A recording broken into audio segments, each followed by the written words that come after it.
We have some social media questions for you, Rodney. David Young on Facebook wants to know, what's your favorite sport besides skateboarding? Gymnastics. Yeah? Yeah. Lots to me, it's like definitive athlete, you know? It's a little bit of fear. You got to know your body well. I don't think it's as innovative as nothing's cooler than skating. Yeah. But it's up there. Like Luke on Twitter. Are you skating stanceless now? Yeah, thank you for that. I am. In fact, in order to do regular stance stuff, to dive back into that, it seems tedious to me, but it also filters through even the most simple things. There's something beautiful to doing something you know so well and seeing it from a slightly different angle. So basically, just to the people that don't know what we're talking about here, stanceless means you can stand both ways on the board? Is that what that means? The general idea is, like anything, we become molded by what we do. Yeah. And skating, a very physical way.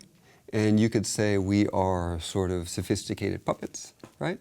The stick figures with skin sort of wetsuit. Yeah. And as you're doing anything like riding a bicycle on a cold day with multiple layers of clothes, you get bound up. Does that make sense? Yeah, sure. And so by the sort of gyrating and very directional things that skateboarders do, all skateboarders, it happens really quick to know something switch, to do it backwards. Yeah. You can see a very definitive body language. All you need to know is one frame from anybody, even a young kid. Yeah.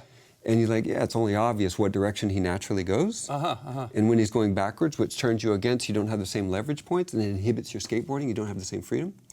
So because my bones fused together and I went through this kind of horrendously medieval process for years of tearing myself apart, yeah, I started to undo that. And when I did, I was realizing, like, wait, through this injury, I can perhaps get an insight into skateboarding to do tricks that cannot be done in the native stance, tricks that cannot be done switch. So that's sort of the equivalent of learning to write with the opposite hand, or? It's if writing with the opposite hand involved your whole body, yeah, it sure. would be so much more complex. That. That's right. Yeah. Way harder than that. Yeah. Okay, yeah. Another from Twitter from NYDave77. What was your favorite board growing up? That's a good question. His was the Mike Vallely double kicktail. Right on. I love that, man. I work with Mike, but I designed a lot of that. And the World Industries. Yeah, what a good time that company, was. Which you started, right?